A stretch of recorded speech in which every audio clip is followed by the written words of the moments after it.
We're back. This is the great classic rock debate. I'm Kenny, I'm Paul with zero qualifications. And I'm Steve. and we talk anything and everything classic rock. We try to keep it interesting. We try to have fun. If you're watching right now, please like, comment, and subscribe. We will love you for that. And by the way, dudes, we've sort of drifted. Like, it's been a few weeks since we've been on, so this is a big catch up here. We got so much has happened, and we just got things to cover. And Steve, I know that you saw Metallica, right? I did, yes. Okay, and there's also been a couple of, Brian Wilson, no one is going to call him a classic rocker, but his place in the history and the lineage of rock and roll is so enormous that when a guy like that dies, it's still a major event in the rock world and the music universe. So we have to give him at least a few minutes there. Oh, yeah. And, yeah. And okay, where do you guys want to start? Any preference? Well, first, you need to come clean. About 40 years ago, okay, I had no, let me do it. A full confession. And I've told this story more than once, but I enjoy telling it. So I'll tell it, and I throw myself on the sacrificial altar. Mercy of the court. Yeah, the year would have been 1984. Okay.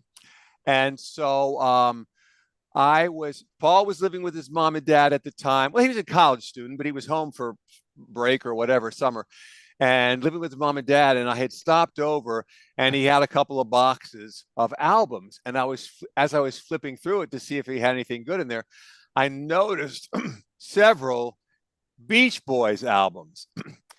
So I saw it and I go, what? Dude, these guys are fags. Okay. I mean, first of all, they call themselves the Beach Boys, and they look like they never go to the beach. Right?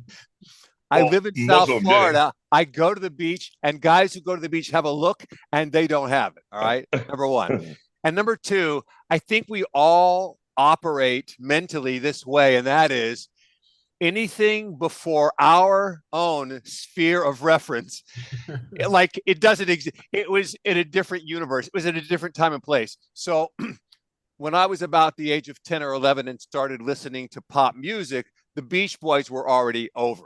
Their 60s run was over. I know they did have several 70s hits and, of course, Kokomo in the 80s, but their 60s run, which was their big run, that was over. So for me, it was music of a previous generation. So when I saw all this Beach Boys music in Paul's possession there, I'm just rolling my eyes going, I thought we were Van Halen fans. I thought we were Rolling Stones, Led Zeppelin, and he's listening to the Beach Boys. So I'm just verbally abusing him, right? And I'm recording every word. Yes. And I'm just wondering, where did I go wrong with him? Oh my God. I've tried to be a positive influence. I played Molly Hatchet and Danny Joe Brown. I did everything I could, and somehow I lost him. So over the course of the next, I'm going to say 5 or 10 years, as I went from early mid-20s to early mid-30s, I started just really taking on this enormous interest in 50s and 60s music.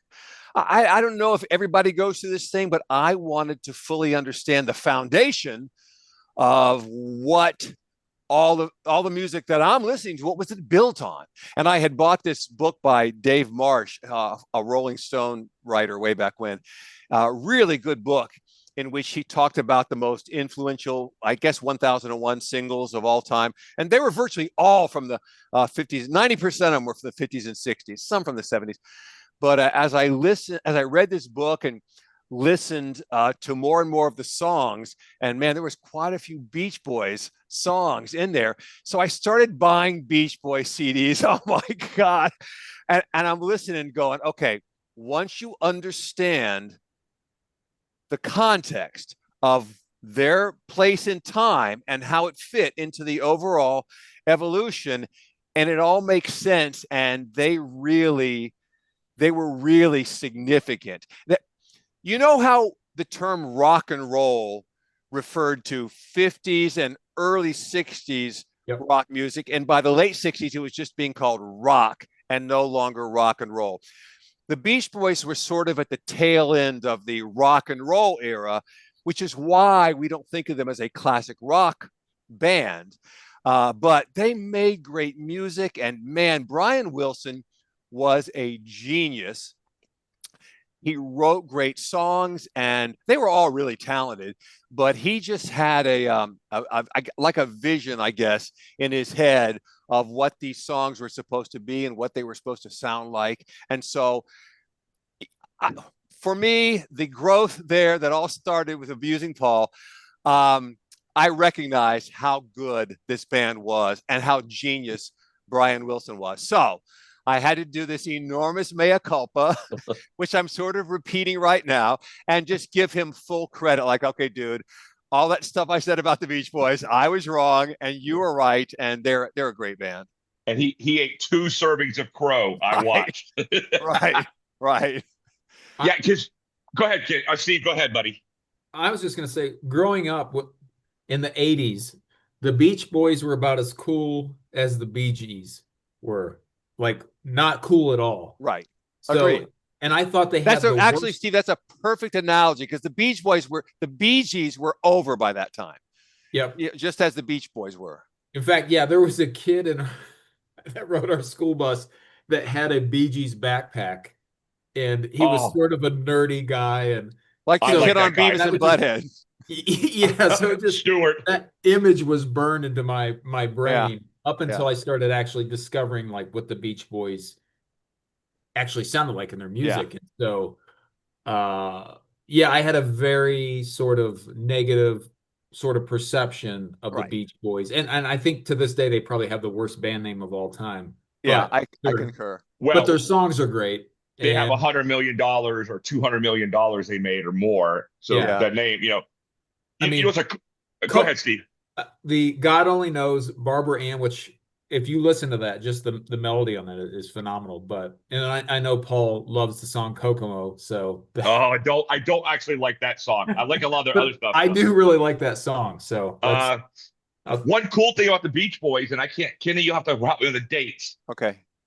I don't know if you would. I know Kenny probably has seen it because I think we didn't see it together, but it might have been at the Okeechobee Theater where they would play Led Zeppelin at Saturday nights, whatever that thing was called. The Rocking Chair Theater, I think. Yeah.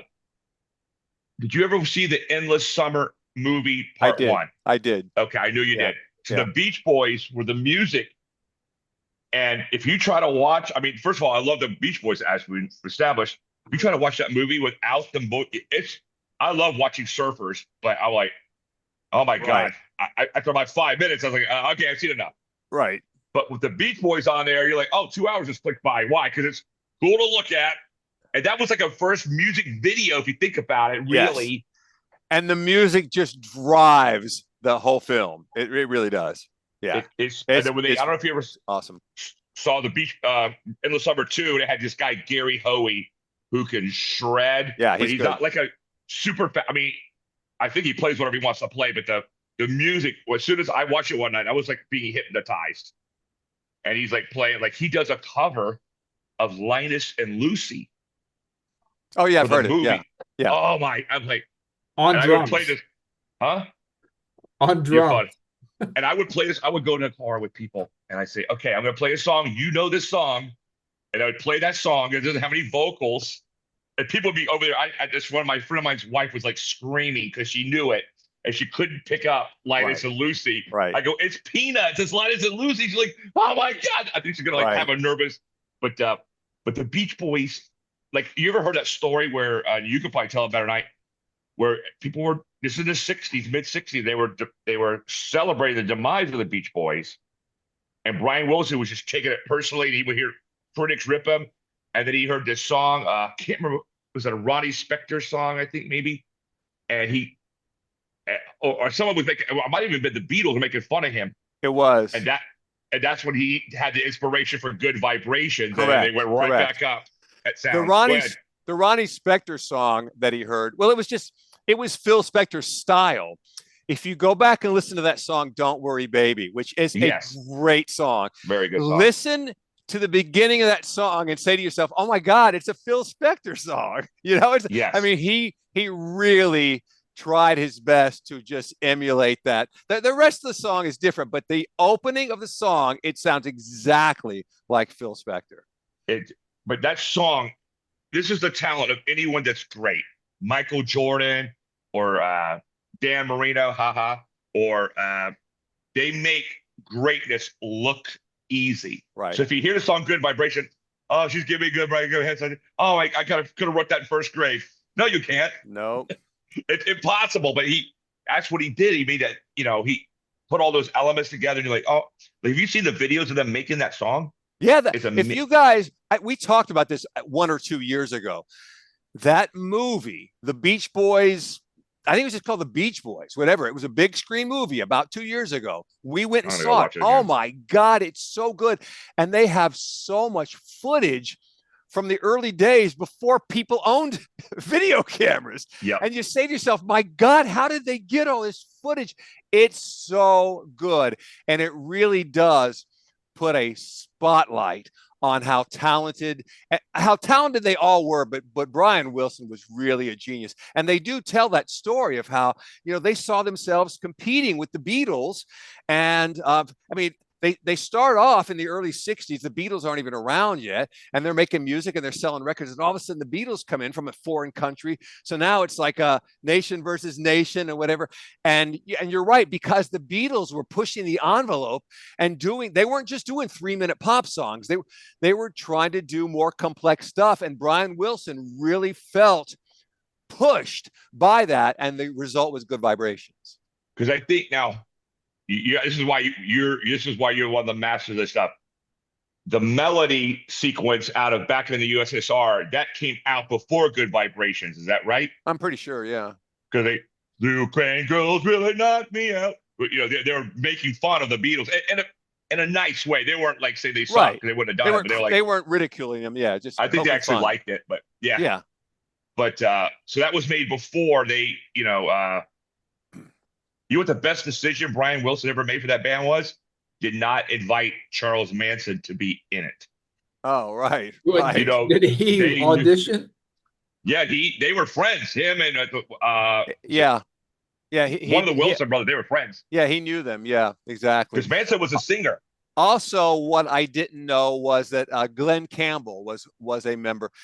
They had gone through a couple of one of them got sick or injured or something, was out for a while. So one of the guys who was less well known, so they would have to find replacements here and there. And Glenn Campbell was one of the guys, and he was so popular as a Beach Boy that his stay with them was brief, because he then went solo from there, because he was talented and good looking, and girls loved him and all that. So I did not know that. I thought their best decision was going on Full House. What'd they do? Play Kokomo? They like played in there was a concert episode where they like played with Uncle Jesse, John Stamos. I mean, it's the epitome of like bad 80s TV. Okay. And so that was sort of my like first introduction as a kid to the Beach Boys. All right. What is this lame? And you guys remember the movie The Departed, yes? Yeah. Oh yeah. I'm pretty sure it's been pretty close to 20 years since that came out. Well, directed by Martin Scorsese, right? Scorsese, yeah. Okay. Yeah. And so you guys know he's pretty well known for, he's very picky and choosy and selective about songs he puts into his soundtrack, but he chooses really good songs. Yeah. Excellent song choices. So I saw The Departed at the movie theater, and I'm watching it, and there's a couple of times during that movie when I caught myself going, what was that song? It played it too quick for me to identify. But it was sort of, the two was sort of in the back of my head, and I kept trying to play it and I finally got it. It was like midnight. I'm in bed, and the song is Sail On Sailor by the Beach Boys. And it was a hit around 72, which again was after their run was over, but it was kind of a surprise song from them, because it was a good song and it kind of had the Beach Boys qualities.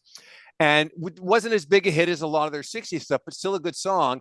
And just on a little trivia side note, Jimmy Buffett did a version of it many years later, and it really strikes you because it has the Buffett beach sound, whatever to it, So, but anyway, Sail on Sailor, Beach Boys, and it was in the soundtrack of The Departed. Didn't they do another song called "We Outlasted the Beatles"? And they went. No, but they outlasted Jimmy Buffett. Ouch. No, I mean that. Like, can you seriously that Brian Wilson outlived? That's hard to imagine, actually. Jimmy Buffett died because he's had health issues for so long. Yeah. He lived a long time, though. In fact, most of the other Beach Boys have already passed away. I mean, the one guy got killed, right? Not Brian, the guy that was good looking and actually went to the beach. Correct. And was a surfer. Yeah, he was actually surfed. I think he was the one that knew Manson, if I'm not mistaken. I think you're right. Yeah, I think you're right. Well, and what the Beach Boys did, they had this unique sound, but they had harmonies and 3 and 4 and 5-part harmonies. Yeah. And they would do singing rounds sometimes. Yep. And it was all like coming of age and like, you break up with your girl or don't break up with a girl, be true to your girl, like you go girl or guy, right. There's so they had really positive wholesome messages. Yeah. It was positive, Yeah, they did. They and chronologically Vietnam. No. What's that? They weren't singing about Vietnam. Oh, right. Chronologically, their run was pretty much in sync with the Four Seasons, and musically there was a lot of similarities, especially the harmonies. Not that the Four Seasons did beach music or anything, but some style similarities there. Yeah. Okay. Anything else on the Beach Boys? Well, the only other thing that I would add is that Brian Wilson did several solo albums over the years, and I've heard them, and I thought the material was really good. However, it tends to be more appealing, I guess, to a Beach Boy fan than because the tastes in pop music and radio change so often, and the stuff that he recorded, he wasn't trying to edgy. Fit in with radio. Yeah, exactly. But when I hear that stuff, I go, wow, even his solo material was very strong. So, well, I know Paul thinks they're the greatest American band of all time. No, they're the discussion. They're not Metallica, but they're not Guns N' Roses either. But or Van Halen, but Van Halen. But they're a good band. And in that moment in time, in the early and mid '60s, they filled a void. They made great music, and the progression of music continued because of them. So good for them. Yeah, good for And they made a crap ton of money. Yeah, they did. And also, if you ever see the movie, and I highly recommend it, Brian Wilson's dad, like they gave him some role. He was a weird guy. I think he had played in a band when he was younger and he wanted to be a part of things, but he annoyed them all so much. So they gave him a role where he could sort of be in charge of the vaults or something or other. And he ended up selling them out. Like he sold their library of music for chump change or something. So they lost a lot of money because of him. Yeah. You know who also made a lot of money? Limp Bizkit. Oh God, Steve tried to push my buttons now. Let's not. Okay, I'll go on a rampage. We'll save that for another time. Let's move on from Brian Wilson. Anything else that noteworthy within the classic rock world over the last few weeks? I know you mentioned the one guy who passed away who played in several bands. He was in now I don't remember who it was. Foreigner, right? No. Well, speaking of Foreigner, go ahead. Lou Gramm is getting back together with Foreigner for a new tour. However, what I noticed is it does not include Mick Jones. So it's really just Lou Gramm and a Foreigner cover band, but they're going out on sort of a final tour. So is it Luke Cather playing guitar on that, or is it somebody else? It's not him. I don't know who is, but I think it's there is another guy. I forgot his name. Don't get mad at me, dude. Sorry. No, I Well, think it's former band members, but not like the original lineup. So right. About it seems like it was about 10 years ago, maybe. Foreigner put out a greatest hits. I mean, they've made so many greatest hits albums over the years. Another greatest hits, but this time they had the new lead singer whose name was Kelly something or other. Kelly Hansen. That guy, Kelly Hansen, yeah, who's a good singer, but I'm not sure that his voice fills in well for Lou Gramm. I didn't think that he sounds enough like him that it almost doesn't sound like Foreigner. He's a good singer, but I just didn't Yeah, think I would agree. When I first a couple of years ago heard them with Kelly Hansen, I thought they were getting together with the original lineup, and I was like, wait, what happened to Lou Gramm? And I'm like, right. it sounds a little bit like. I mean, the guy is a great He's a singer, good singer. but yeah, it's not Lou Gramm. It's just not what you're expecting to hear. Right. And you're Like not with going to find another many band, vocalists. Yeah. he Yes. probably would be really great with another band. Yeah. Yes. Like Agreed. He's they been with went other bands, by the way. they went to Kelly, Pizza Hut. And that's where they found Lou Gramm. shut up. Anyway, well, Lou Gramm is a voice that is hard to emulate. No, it's got like one of the great rock voices. It just It does. really does. Yeah. So anyway, let's keep in mind their first album was from 77. So it's what 48 years ago. Jeez. And if those guys were in their mid 20s at that time, they're either, if they haven't passed away yet, they're already old. So if you see a Foreigner reunion tour, it's unlikely that there's going to be very many of the originals. And the fact that Lou Gramm is singing, there probably won't be any other originals. So like you just said, Steve, it's Lou Gramm and a Foreigner cover band. Yeah, and I don't know what Lou Gramm sounds like anymore. So I mean, he may not. Know. You know, you typically lose your singing voice as you get older. Yeah. Well, yeah, he would do Will Sing for Pizza, and he would get like a medium thin crust. How do we tolerate him? Oh my God. I'm so sorry. I can't stop myself.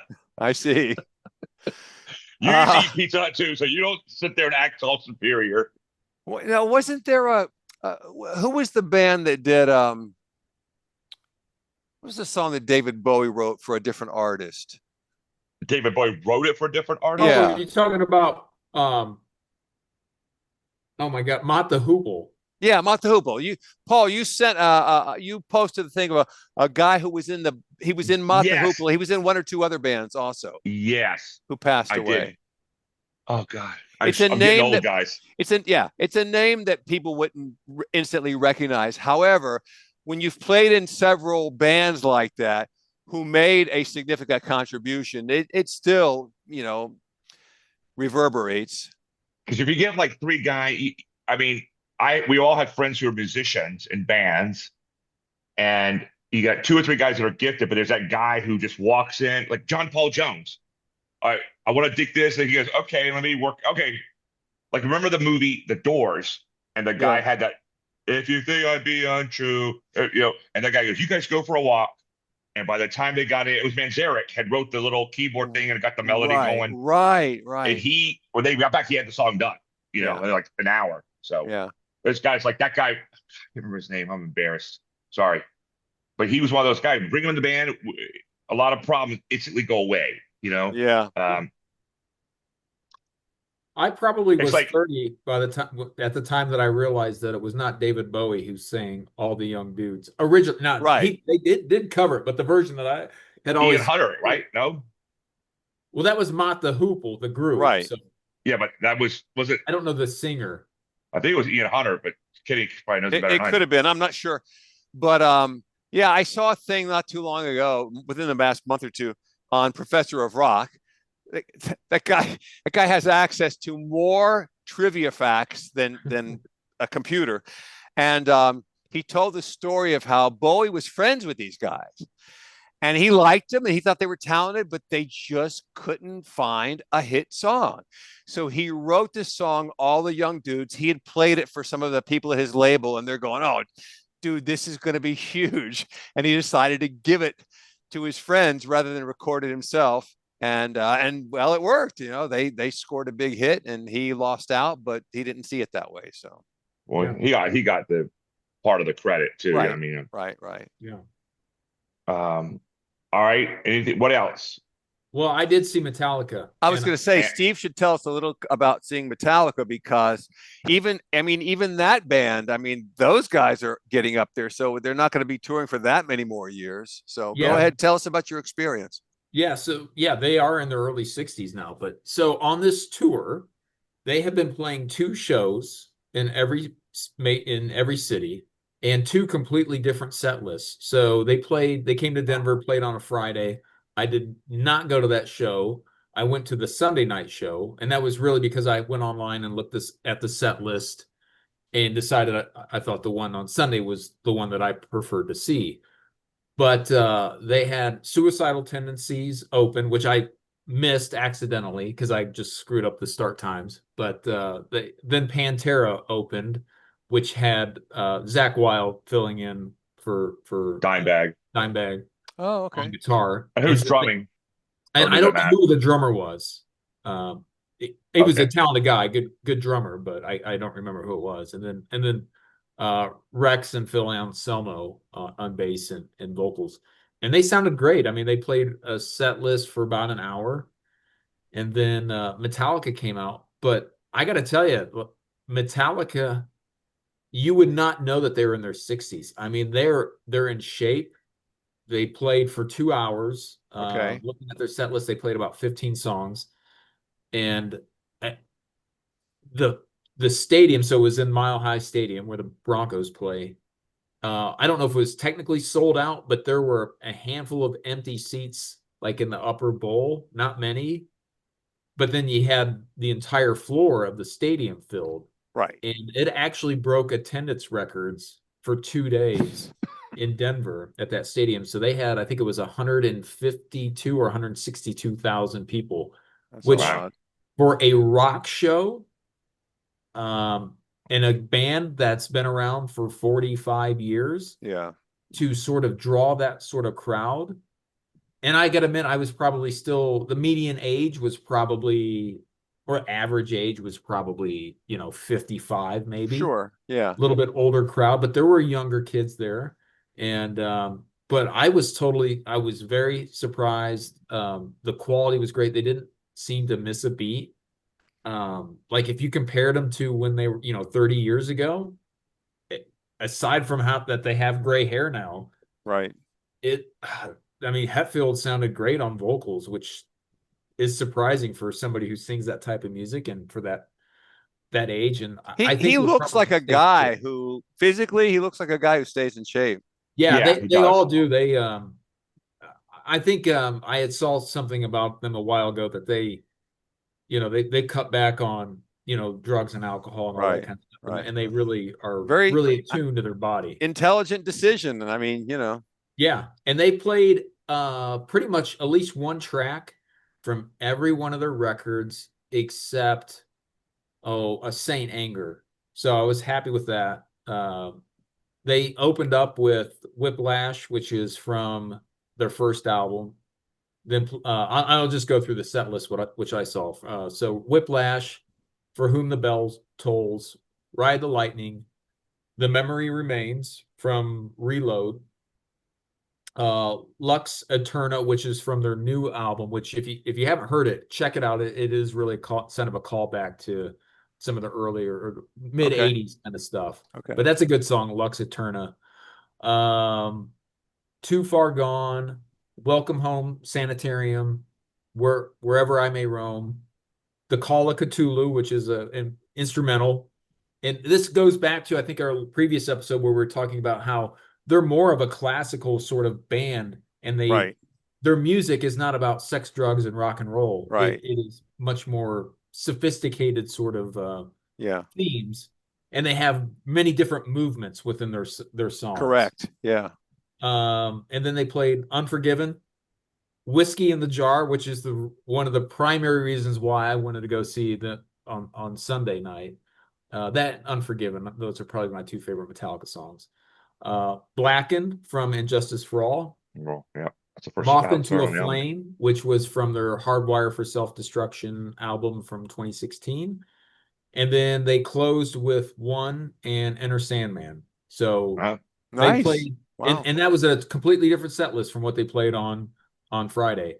Okay. And the best thing about this is if you go on their website, if you had a chance to see one of their shows, for whoever's watching this, they are releasing CDs for all the live performances on that tour. So I went ahead and bought the CDs for both nights of the Denver show just because I'd missed the first night, and I regret not going to the Friday night show too. I wish I should have went to both of them. But I just think that's really cool because there's a lot of times you walk away from a show and you're like, that's really great. I would love to have heard this, like have a recording of this concert, and one never comes out. Some bands may release one live album in their entire career. And so I just think that's really cool. Sure, yeah, they're making money off of it because people really aren't buying records anymore. But the only way to get it is to buy a CD off the website. And it's a little pricey. I think it was $25 for each night, but that's I'll gladly pay that. That's the only way you'll ever be able to hear that. What did tickets cost? So actually, I got in free because I had a co-worker who actually had free tickets. He was in the military. Okay. But most of the standard floor seat actually wasn't a seat, but $230 after the fees and everything, which is somewhat reasonable for a stadium show, as they're the most expensive tickets. And then probably the lower bowl was maybe $80 to $100. So yeah, it was sort of I think the cheapest ticket was $40. So kind of between $40 to $235 or whatever. Gotcha. And they played in a circular stage. And so every 4 songs they sort of rotated the drum kit, and then all the band members rotated. So it was great because you at least got to see them facing you for at least some portion. Yeah. Okay. Yeah, nice. And they would still walk around the circle in the stage. So I highly encourage anybody, if you're a Metallica fan. I think this was their last North American show, but if they come back around, or if you're in Europe, check them out. And we also forgot that Ozzy had his last show. Oh, yeah. I saw that. Yeah. But I think Metallica played there this past week, so I can't believe we forgot about the Prince of Darkness. But the Prince of Darkness who's really sitting in a wheelchair. Yeah. I think they still have a few more years left in them. Yeah, I know. But I think Metallica probably still has, Metallica probably still has a good 10 years left in them at this point. So. Oh yeah, I mean, barring any significant health. Up until a year ago, whatever, the Rolling Stones were still performing. So, I mean.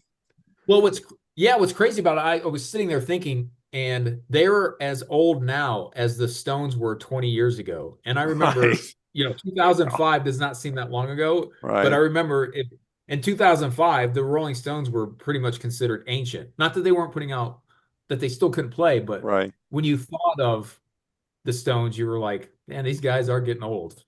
Yeah. Okay, listen, we're just about out of time, but I'm going to throw this one at you real quick, because tonight, as I was coming home from the gym and I had the radio playing and I heard an advertisement for an upcoming concert. And when you hear the 3 artists, you're going to get a kick out of it. The 3 bands playing in concert coming up sometime in the next week or two here in South Florida. Toto, Christopher Cross, and Men at Work. How about that?